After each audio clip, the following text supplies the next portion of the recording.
Halo guys, selamat datang di talk show-nya by Dan Mogot X Kome. Dan senang banget hari ini aku Clara Vanessa yang akan menemani acara hari ini sampai dengan akhir. Dan thank you so much buat kalian yang udah klik video ini dan harus ditonton sampai dengan selesai ya.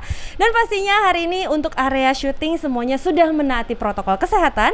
Kami semuanya, seluruh kru dan seluruh pembicara hari ini sudah melakukan vaksinasi dan pastinya sudah dinyatakan negatif COVID-19. Kalau begitu, hari ini Clara meminta izin kepada seluruh pembicara untuk dapat melepas masker supaya hari ini kita ngobrolnya supaya lebih enak ya. Oke.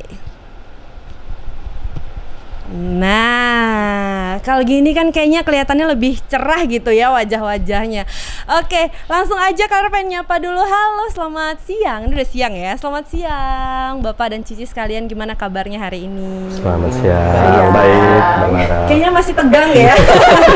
Oke, nggak ada masalah karena kita juga baru kenalan hari ini setelah sekian lama. Oh my god, I'm so sorry. Oh, it's okay. Intermezzo. Nah, jadi teman-teman hari ini kita akan berbincang-bincang ya, pengen ngobrol-ngobrol seputar hal yang mungkin ringan-ringan aja.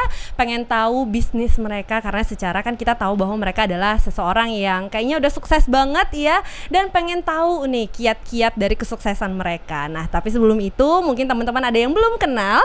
Tak kenal maka tak sayang, kita kenalan dulu. Mungkin mulai dari Bapak dulu, boleh diperkenalkan dirinya dari mana, namanya siapa dan kegiatannya. Sebelumnya perkenalkan, nama saya Victor Jansen. Saya di sini sebagai Head of Kada.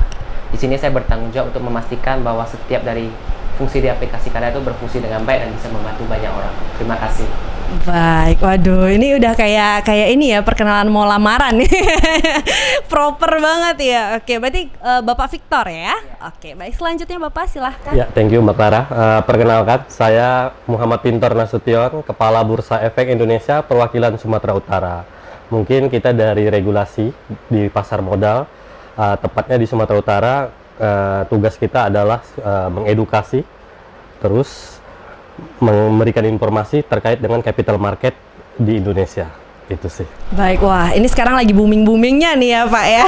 Semenjak pandemi semua orang jadi sadar nih untuk beli-beli saham kayaknya ya. Benar. Oke, selanjutnya Cici yang cantik ini yang warnanya abu-abu, rambutnya ini luar biasa sekali. Halo semua, nama aku Marcella. Aku adalah seorang digital marketer, kebetulan juga seorang content creator. Jadi aku ngebantu small business owner UMKM untuk grow bisnisnya secara digital di platform TikTok aku. Tapi selain itu, aku adalah seorang CEO dari company yang namanya Rocketbee. Itu adalah digital marketing company yang based di e-commerce. Jadi yang sekarang lagi booming banget gimana caranya untuk jualan online. Aku kebetulan spesialisasinya itu di produk gitu. Waduh, berarti ini kayaknya bakal banyak banget pertanyaan kalau misalnya kita open kolom komentar nih, kayaknya bakal banyak yang nanya nih, karena semenjak pandemi rata-rata semua orang jadi sadar untuk jualan secara online. Nah, tapi nanti kita akan bahas lagi. Kemudian untuk Cici yang cantik, halo Cici. Hai. Silahkan diperkenalkan dirinya. Thank you Clara, nama aku Steffi. Aku founder dari Studio San Junipero. Jadi Studio San Junipero itu brand yang bergerak di bidang seni, dicampur dengan wellness dan healing. Jadi produk-produk yang kita jual itu adalah produk melukis. Jadi aku pengen introduce gimana melukis bisa bantu kita untuk healing dan untuk improve mental health. Oh, mental health, baik. Wah, jadi sebenarnya hari ini Dan Mogot dan Kome ini luar biasa karena keempat pembicara ini adalah yang lagi ibaratnya digandrungi, betul ya Pak? Lagi digandrungi di zaman sekarang. Nah, mungkin Clara pengen bahas dari yang lebih berat dulu nih mungkin, seputar dengan saham nih. Nah, jadi Bapak mungkin boleh nggak dikasih tahu ke anak-anak muda zaman sekarang karena kan begitu luar biasanya antusias anak muda untuk membeli saham, tapi kadang-kadang edukasinya kurang. Nah, jadi bisa jadi kita salah nih untuk membeli sahamnya. Nah, mungkin Bapak boleh kasih tahu untuk hari ini ke teman-teman semuanya, membeli saham yang tepat itu gimana sebenarnya?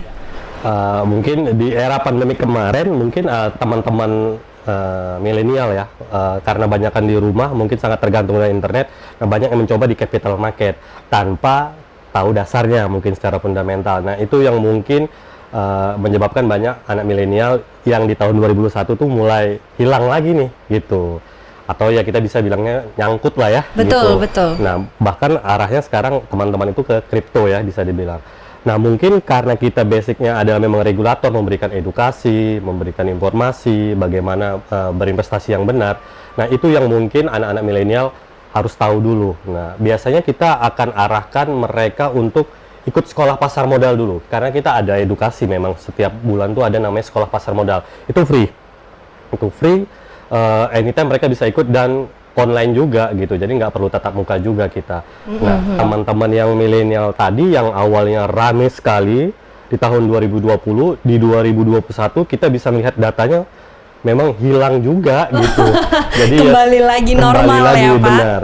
Tapi penambahan itu sebenarnya mereka hilang enggak, cuma nyangkut aja gitu. Karena yang kemarin mungkin anggarannya sudah nggak ada lagi yang bisa gitu, yang ditambahin. Nah, mungkin edukasinya ini yang mungkin teman-teman harus tahu gitu. Nah, edukasi gampang kok sekarang, apalagi internet juga gampang ya, digital, semua serba digital lah ya. Sekarang tuh anytime anak muda juga bisa belajar langsung. Nah, mungkin efeknya sekarang baru kita rasakan, gitu sih. Baik, jadi sebenarnya ujung-ujungnya harus diedukasi juga ya, Pak. Dan sekarang sebenarnya pengen belajar gampang, dari mana aja bisa. Benar sekali, benar sekali. Baik. Jadi dari aplikasi juga bisa. Nah, ngomong-ngomong soal aplikasi, nah kalau dari Bapak Victor nih, katanya lagi megang aplikasi yang kayaknya lagi hits banget. Boleh tahu nggak mungkin secara detail sebenarnya aplikasi ini tuh apa?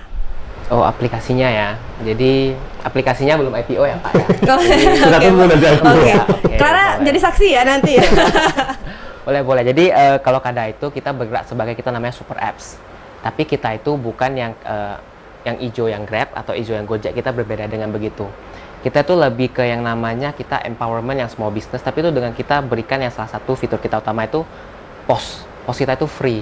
Jadi boleh digunakan oleh setiap segmen dari UMKM juga bisa. Nah, selain dari sisi POS, kita juga memberikan itu ke sisi customer. Dari sisi customer itu kita mereka dapat banyak voucher gratis dari outlet yang ada di tempat kita gitu. Nah, selain dari kedua sisi itu, kita juga yang namanya sisi internal management system. Nah, jadi dari sana itu kita menggabungkan semuanya dalam sebuah ekosistem. Jadi kalau kita mau download aplikasi Kada itu di Play Store, untuk sementara belum ada di App Store, itu akan ditemukan deskripsinya itu Your Best Ecosystem Super Apps. Lebih kurang seperti ini. Your Best Ecosystem Super Apps. Waduh, tagline-nya luar biasa ya. Tapi ini pengalaman pribadi Clara ya. Kemarin Clara baru pergi ke Koume anyway. Jadi kemarin Jadi kemarin Clara baru datang ke grand opening-nya Koume dan ternyata mereka sudah menggunakan si aplikasi Kada ini. Betul. Dan ternyata sangat memudahkan kita sebagai customer, di mana kita belum datang di lokasi tapi kita udah bisa order nih. Tuh. Pengen minum apa, pengen makan apa, dan ternyata apps-nya itu membantu semua teman-teman yang bergerak di bidang-bidang yang sama, mungkin seperti Koume ya. Bahkan sebelum kita sampai ke sana, kita bisa tahu jumlah antrian lagi ada di sana. Oh wow. Jadi kita kayak bisa tahu, let's say kita ada outlet A, outlet B, outlet C gitu kan. Outlet A lagi 100 orang di sana, lagi 100 persenan berjalan. Di outlet B 50, di outlet C 30. Ya kita pilih lah yang kita paling agak parno kadang kita kan, nggak mau yang selalu rame, kita bisa ke outlet C, seperti begitu sih. Betul. Dan ternyata apakah benar bahwa Koko ya, biar enaknya Koko aja lah ya, biar deket ya. Benar nggak sih kalau Koko nih bukan terpikir sih pengen join ke Kada ini karena sadar bahwa sekarang tuh kaum milenial tuh bener-bener lagi megang pasar banget seperti yang Bapak bilang. Dan ternyata memang pengguna aplikasi ini memang kebanyakan kaum milenial, bukan ya? Kaum milenial dan ibu-ibu yang suka voucher. Oh, yang ibu-ibu suka voucher. Baik, Clara setuju nih. Nih ngomongin soal kaum milenial, Clara balik lagi nih, lempar lagi nih ke digital marketing. Nah, jadi untuk Cici sendiri nih, memang Cici dari dulunya memang sudah berkecimpung di dunia ini atau baru semenjak pandemi? Sebelum pandemi emang udah sih. Sebenarnya kalau misalnya kita mau ngomong digital marketing, itu kan apapun yang kita jual secara online. Betul. Apapun itulah, kayak kita bisa pakai Instagram cuma untuk upload foto produk doang, itu udah termasuk kita menggunakan digital marketing. Jadi kalau misalnya mau bilang kayak sejak kapan mulai jualan online, aku rasa kayak bahkan dari pas SMA itu udah suka jualan online. Benar. Jadi nggak bisa dibilang kayak baru masuk atau gimana, enggak. Emang dari dulu mungkin passionnya, untung udah ketemu di situ gitu. Tapi kalau misalnya mendalami sampai kayak ngerti-ngerti teknik-teknik marketing, psikologinya dan lain-lainnya itu mungkin baru 5-6 tahun terakhir lah. 5-6 tahun terakhir, dan ternyata kita baru tahu belakang-belakangan ini semenjak adanya aplikasi TikTok TikTok dan yang lain-lain, bahwa ternyata si sosial media ini ada algoritmanya katanya sebenarnya. Jadi Clara pernah lihat beberapa kontennya Cici nih, katanya kalau kita mau ngupload foto di Instagram contohnya itu ada jam-jam tertentunya katanya ya. Memang seperti itu? Iya, ada jam-jam tertentunya, tapi balik lagi, jadi kalau misalnya ini kita sedikit dalam lah ya. Boleh. Jadi gini, kalau misalnya nih kita baru mau build audience kita belum punya followers. Oke, kita cari pengguna TikTok secara general, mereka paling ramenya itu di jam berapa. Jadi itu mungkin ada research-nya lah, jam berapa. Tapi kalau misalnya kita itu udah punya account-nya, udah punya followers-nya, jam upload yang terbaik itu bakal beda lagi, tergantung sama audience kita, dimana kita harus melihat analitiknya kayak gitu. Tapi iya, definitely ada sih kayak jam-jamnya gitu, dimana of course, semakin ramai orang yang ada di platform tersebut, semakin banyak orang yang bakal lihat kan. Betul, kayak gitu doang. betul. Jadi sebenarnya memang harus pinter-pinternya kita juga sebenarnya ya. Oke, nah last one, Cici yang cantik dari tadi dia dengerin aja, tapi sekarang giliran Clara mau nanya. Nah, untuk studio tadi Clara sekilas dengar katanya ada yang menangani seputar dengan mental health.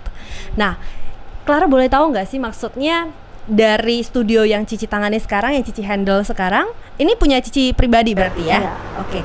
Untuk di dalam ini, apakah benar karena katanya semenjak sosial media semakin booming, anak-anak remaja tuh jadi semakin mental health-nya jadi nggak sehat katanya, benar nggak sih Ci?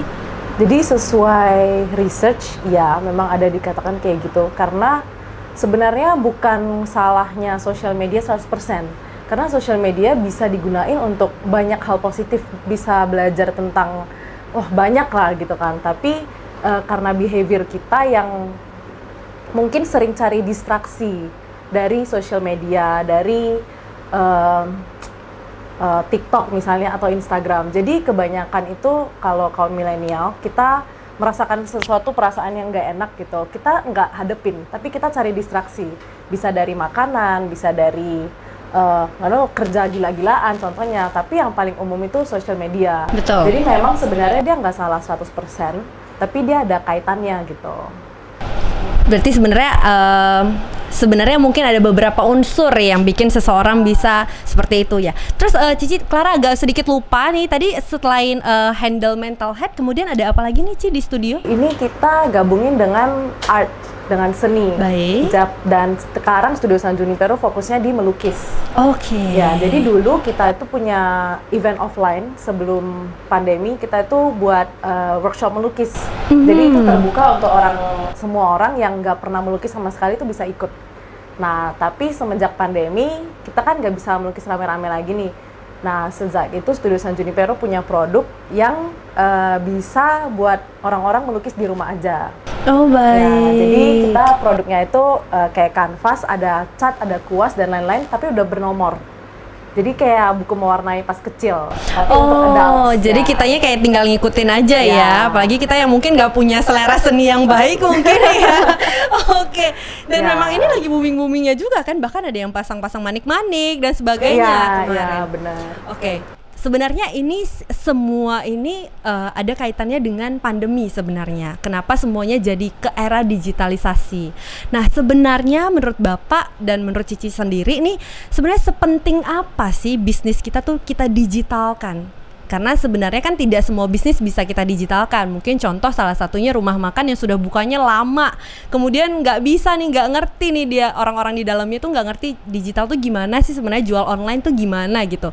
Nah, mungkin dari Cici dan Bapak mungkin boleh kasih pendapat atau mungkin kasih tahu ke teman-teman bahwa memang bener loh, kita tuh harus udah ke era digital, itu tuh udah penting banget gitu. Nah, mungkin mulai dari Cici dulu boleh, silahkan. Kalau dari produk aku sendiri itu kan kita memang jualnya online, dan mungkin punya aku nggak sedalam kayak bener-bener tech company gitu ya, tapi kita masih product base. Tapi yang paling kerasa itu pas kita mulai fokus di TikTok marketing sama Facebook Ads marketing. Jadi memang beda banget sih, kayaknya sekarang kalau disuruh buat bisnis yang konvensional gitu atau yang berbasis offline doang kayaknya udah susah gitu. Benar. Kalau aku personally sih lebih gampang growth hackingnya itu kalau ada sedikit unsur digitalnya. Digitalnya tetap harus ada digital, even misalnya kita masukin ke e-commerce juga boleh gitu ya. Kalau dari Cici as digital marketing? Menurut aku semua bisnis kayaknya udah harus menuju dunia digital. Kenapa? Karena bahkan semenjak pandemi ini udah ada researchnya, aku lupa angkanya, tapi pengguna internet itu jauh lebih banyak daripada sebelumnya. Oke. Dan time span kita di device itu udah jadi lebih panjang daripada sebelumnya. Jadi ini emang saat yang tepat banget untuk masuk ke era digital. Dan apalagi sekarang ya, kalau misalnya kita lihat nih, kita yang millennials yang masih muda-muda, Betul. kita lebih mending bayar barangnya itu mahal daripada mesti ke pasar pagi-pagi panas-panas.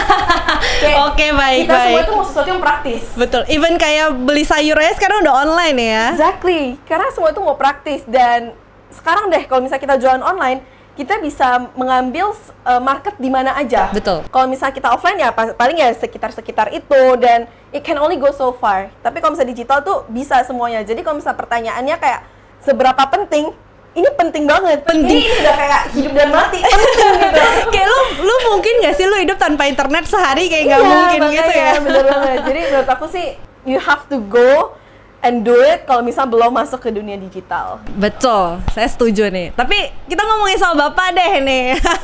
Kita dari tadi ngomongin soal milenial gitu kan. Untuk Bapak sendiri sebenarnya Bapak nyaman nggak dengan perubahan digitalisasi ini? Karena kan untuk Bapak sendiri kan yang udah melewati banyak era sebenarnya ya Pak. Ya, kalau di bursa sebenarnya sebelum pandemi pun kita sudah jauh-jauh hari itu udah siap dengan digital. Karena memang industri keuangan itu biasanya memang sangat erat dengan digital, teknologi bisa dibilang.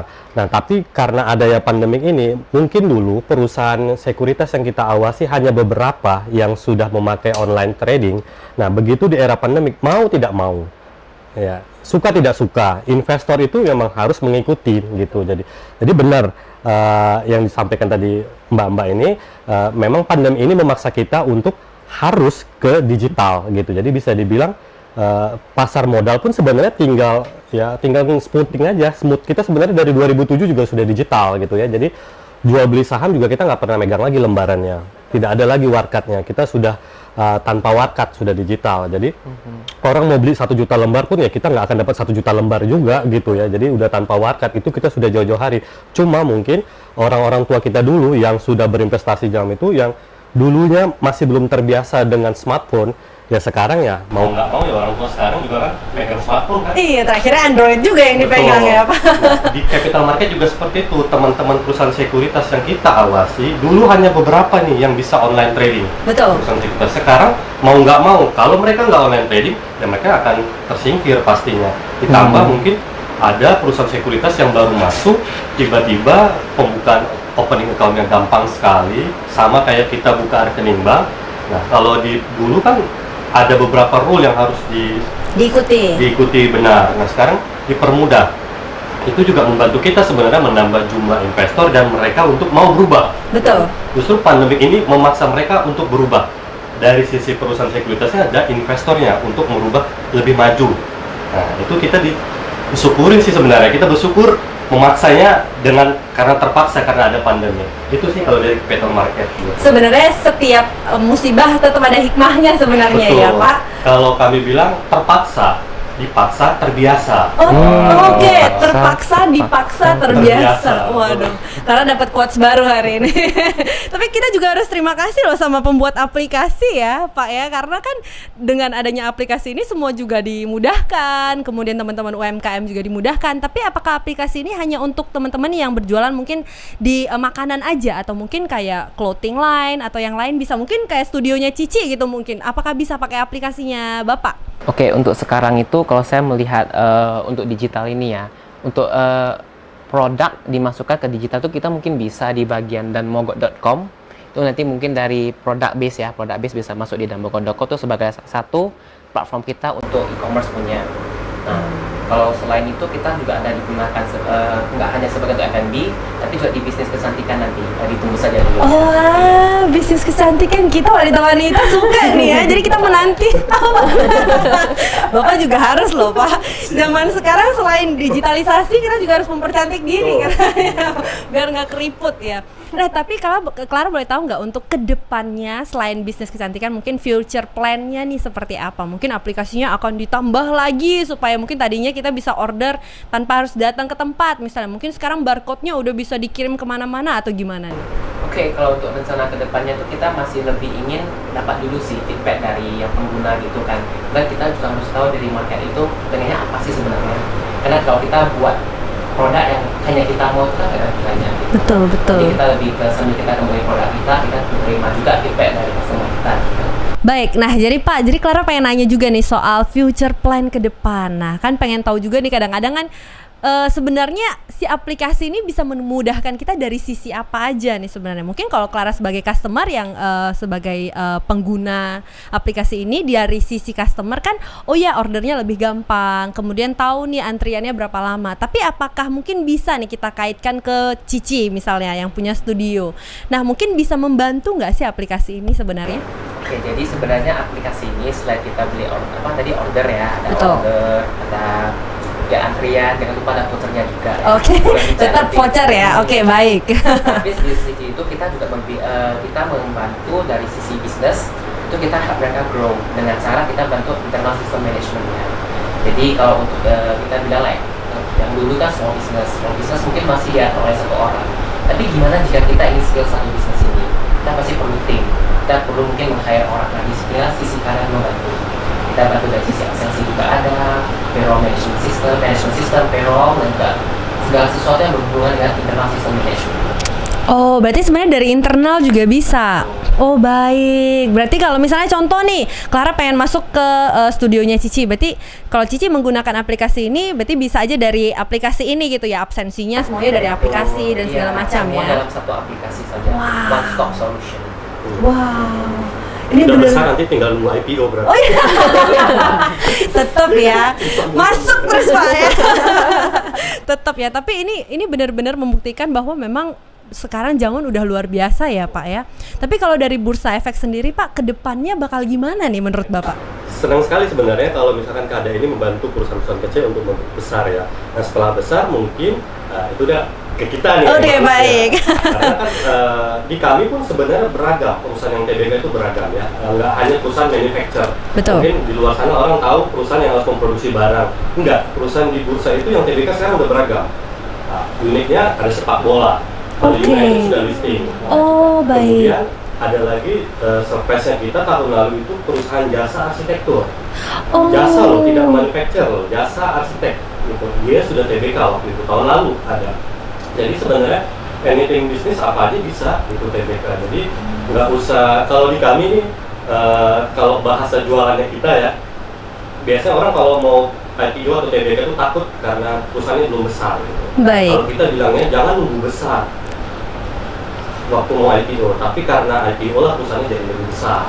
Nah, iya. Jadi sebenarnya kita harus berani melangkah dulu sebenarnya ya, Pak.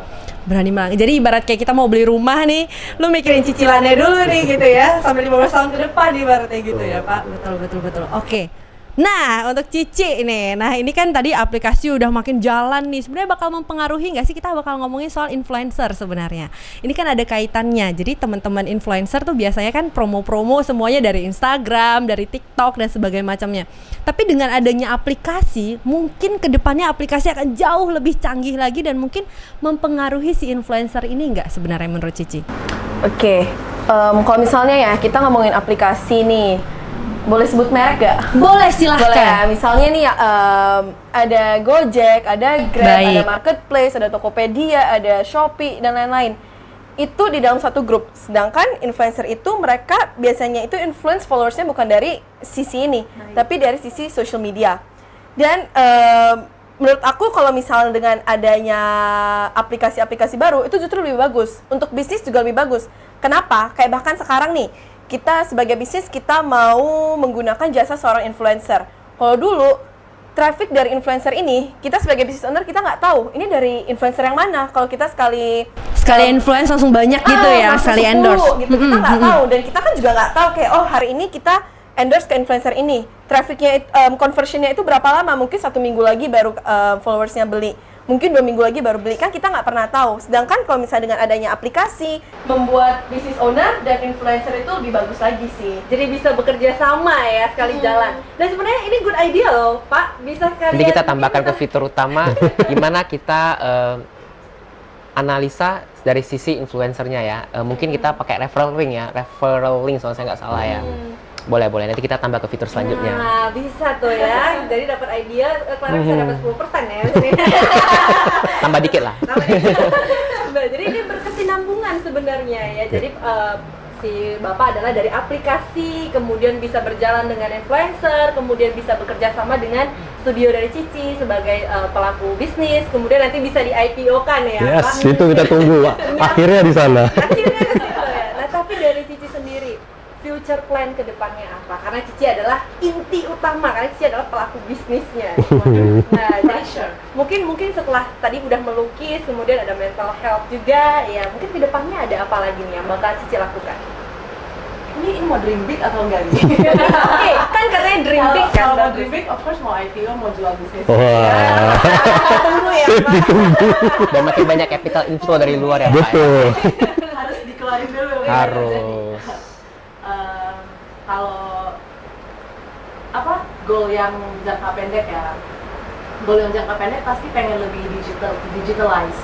Jadi pengennya sekarang kan aku desain paintingnya, terus jual yang ada gitu. Selanjutnya pengennya ada aplikasi mungkin atau platform yang bisa kita build untuk customer bisa customize. Jadi mungkin bisa customize foto mereka, bisa customize keluarga mereka gitu untuk dijadiin sebuah painting. Mungkin ke arah sana sih. Good idea loh itu ya. Jadi maksudnya kan orang lagi suka-sukanya untuk mengabadikan momen sebenarnya nih ya. Apalagi customization itu kayaknya lagi gede gitu. Sekarang brand-brand besar kayak Ray-Ban contohnya mereka juga udah bisa customize genggamnya, betul. frame-nya gitu. Everything about customize ya, semuanya sekarang orang udah punya ide masing-masing gitu. Saya pengen ini warna hijau, pengennya warna biru gitu kan, atau semuanya aja digabungin warna-warnanya ya. Oke, baik. Mungkin ada tambahan lagi dari Bapak dan juga Cici yang pengen dikasih tahu ke teman-teman yang udah nonton video hari ini. Sebelum kita tutup, ada yang mau ditambah silahkan. Kalau dari kita sih sebenarnya dengan adanya pandemi ini jangan terhalang ya semuanya. Sekarang sudah serba digital, jadi teman-teman milenial ataupun kolonial ya. Milenial lawannya kolonial. Oke, baik. Milenial dan kolonial juga ya mau nggak mau, siap nggak siap, era pandemik ini kita harus terbiasa dengan teknologi, dengan digital. Semua everything is digital sekarang gitu. Jadi ya tinggal mengikutin aja. Nggak usah berkecil hati ya, mau nggak mau, suka nggak suka ya kita harus hadapi kan pandemik ini gitu. Terpaksa dipaksa terbiasa ya Pak. Betul.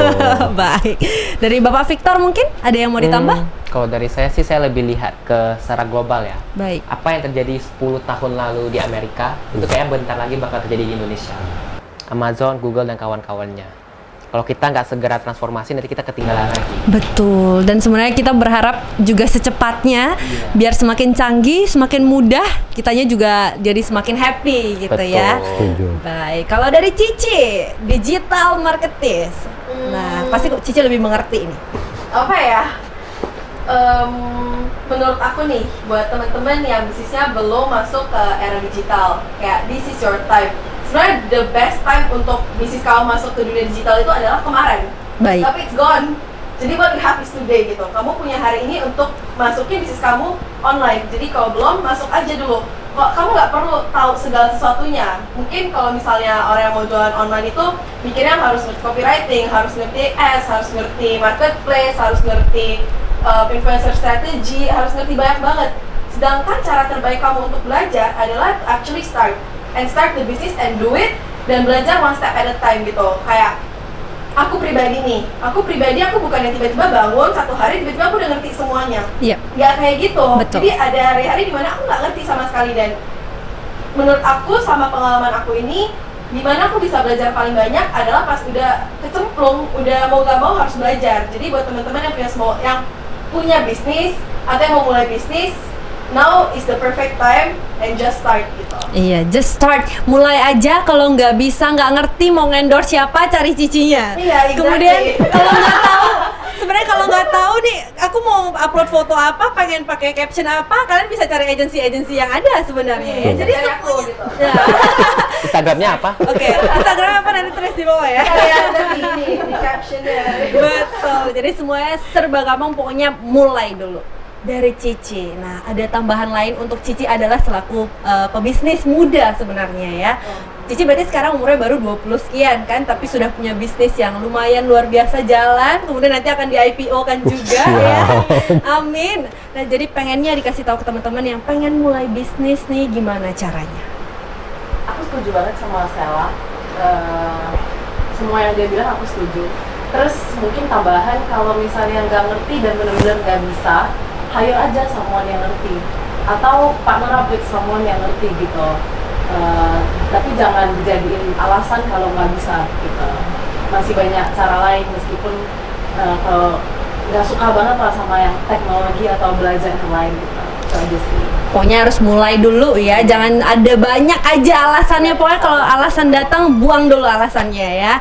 Oke, tapi Karang mau thank you so much buat seluruh pembicara hari ini. Terima kasih banyak Thank sudah you. berbagi. Oh, dan pastinya Karang mau ingetin juga, nanti kita akan adain foto kontes ya di Instagram. Jadi untuk teman-teman yang sudah nonton, jangan lupa, jangan sampai ketinggalan, karena kalian berkesempatan untuk dapetin hadiah banyak banget dari Dan Mogot X Kome. Caranya juga gampang, kalian tinggal datang aja ke kantornya Dan Mogot, kemudian foto di area foto booth yang sudah kami sediakan, foto dengan gaya terbaik kalian, upload ke Instagram dengan waktu yang tepat dan caption yang tepat ya.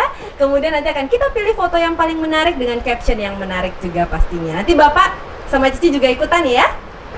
Dan thank you so much untuk seluruh pembicara. Boleh kita tepuk tangan dulu dong. Terima kasih. Semoga kita ada waktu lagi untuk berbincang-bincang lagi supaya lebih lama lagi ya. Dan terima kasih untuk semua yang udah nonton. Nanti Clara akan kembali lagi di sesi kedua untuk berbincang-bincang dengan 4 pembicara lainnya. Thank you. Bye-bye. Nah.